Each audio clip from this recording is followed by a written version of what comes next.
सुजानपुर के इस होली उत्सव पर मैं आप सबको बहुत बहुत शुभकामनाएं देता हूं। जब मैं मुख्यमंत्री बना तो जब मैं पहली बार सुजानपुर के होली मेले में आया, उस होली मेले में जो मैंने यहाँ कहा था, मुझे खुशी है कि उसमें तेजी से कार्य हो। मैंने कांग्रेस की सरकार में रहते हुए और प्रदेश के मुख्यमंत्री के तौर पर सुजानपुर में विधानसभा क्षेत्र में 100 बेडेड हॉस्पिटल की घोषणा की थी।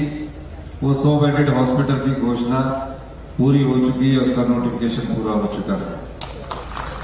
आज कैप्टन रणजीत राणा जी ने कहा है कि हमारा सुजानपुर का जो स्कूल है, जो सैनिक स्कूल है, उसमें बच्चों को डाइट मनी केवल 10 रुपये मिला करती थी। मैंने इस बात को सुना, यहाँ के सुजानपुर स्कूल के प्रिंसिपल और उनके साथी हमारे से मिले। कल मैं स्कूल का खुद विजिट कर रहा हूँ, लेकिन जो उस समय हो सकता था 50 रुपये, उसको मैंने कहा कि इस डाइट मनी को बढ़ाकर 50 रुपये कर दिया जाए। और कल स्कूल का जब मैं विजिट करूंगा, उस समय पूरी स्थिति का देखने के बाद जो कुछ वहां सुजानपुर का जो सैनिक स्कूल है, इसमें जो कुछ भी बनता होगा मैं उसको पूरा करने की कोशिश करूंगा। माननीय रणजीत राणा जी ने कहा कि होली उत्सव को आप राज्य स्तर से अंतर्राष्ट्रीय स्तर का कर दीजिए। ये सही है कि सब हमारे कुल्लू का दशहरा अंतर्राष्ट्रीय स्तर का है, नदी का मेला हमारा अंतर्राष्ट्रीय स्तर का है, और एक और मेला है, एक सुजानपुर का हमारा मेला राष्ट्रीय स्तर का है। इसको मैं अंतर्राष्ट्रीय स्तर पर करने की घोषणा करता हूं। एक सिंथेटिक ट्रैक की बात माननीय रणजीत राणा जी ने कही है, इसको भी मैं सिंथेटिक ट्रैक को बनाने के लिए जो भी धन लगेगा उसको उपलब्ध करवाया जाएगा। सुजानपुर में काफी समय से लंबी मांग रही है कि यहाँ आईपीएच का सर्कल खोला जाए। मैं आईपीएच का सर्कल सुजानपुर में मंडल में खोलने की घोषणा करता हूँ।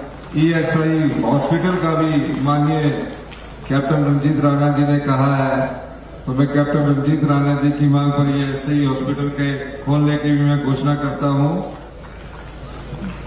डायलिसिस स्टार्ट होना चाहिए निश्चित तौर पर। सुजानपुर में डायलिसिस खोलने की भी मैं घोषणा करता हूं। कुछ बातें मैं आपके साथ कहना चाहता हूं। जब से हमारी सरकार आई है, मैं देखता हूं तरह तरह से हमारी सरकार पर झूठी अफवाहों के माध्यम से, सोशल मीडिया के माध्यम से कई प्रकार की बातें होती हैं। मैं चाहता हूं कि जनता उन बातों की सच्चाई पर जाए, और भारतीय जनता पार्टी के नेता उसको और अधिक उठाते हैं। हमारी सरकार जनता की सेवा करने के लिए आई है, आम लोगों की सेवा करने के लिए आई है।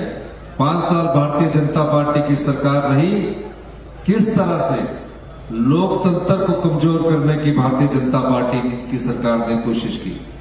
आपके लोगों द्वारा चुनी हुई सरकार को गिराने की कोशिश की गई, और इस क्षेत्र के विधायक को, जिसे आपने कांग्रेस के हाथ के पक्ष पर वोट डालकर भेजा था, उन्होंने पार्टी के साथ धोखा दिया।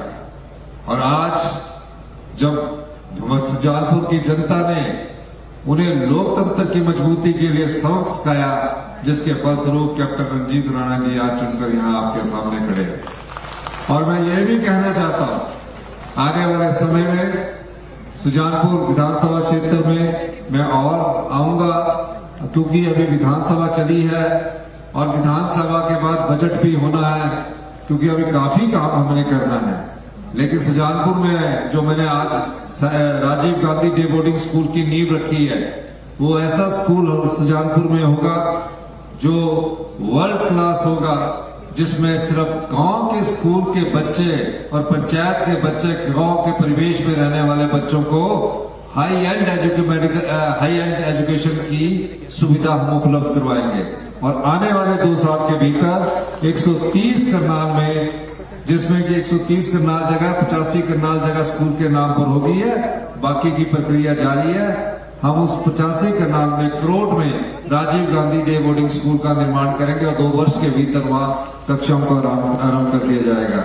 इन्हीं शब्दों के साथ मैं एक बार फिर से आप और सांस्कृतिक कार्यक्रम के बीच में ज्यादा देरी न करते हुए आप सभी सुजानपुर वासियों का धन्यवाद करता हूं, इस आशा के साथ कि आप लोग हमेशा से हमारे जो फैसले हैं उनके साथ खड़े होंगे। चुनौतियां अभी काफी है, लेकिन हम चुनौतियों का सामना युद्ध की तरह करेंगे। और जो हम कहते हैं कि 2027 में हम हिमाचल प्रदेश को आत्मनिर्भर बनाएंगे, और निश्चित तौर पर हिमाचल प्रदेश 2027 में आत्मनिर्भर होगा और 2032 में समृद्धशाली और अमीर राज्य बनेगा। लेकिन उन सब चीजों के लिए आप लोगों के साथ की जरूरत है, हमारे फैसलों के साथ खड़े होने की जरूरत है। और आप देखेंगे आने वाली पीढ़ी का, युवाओं का भविष्य सुनहरा होगा।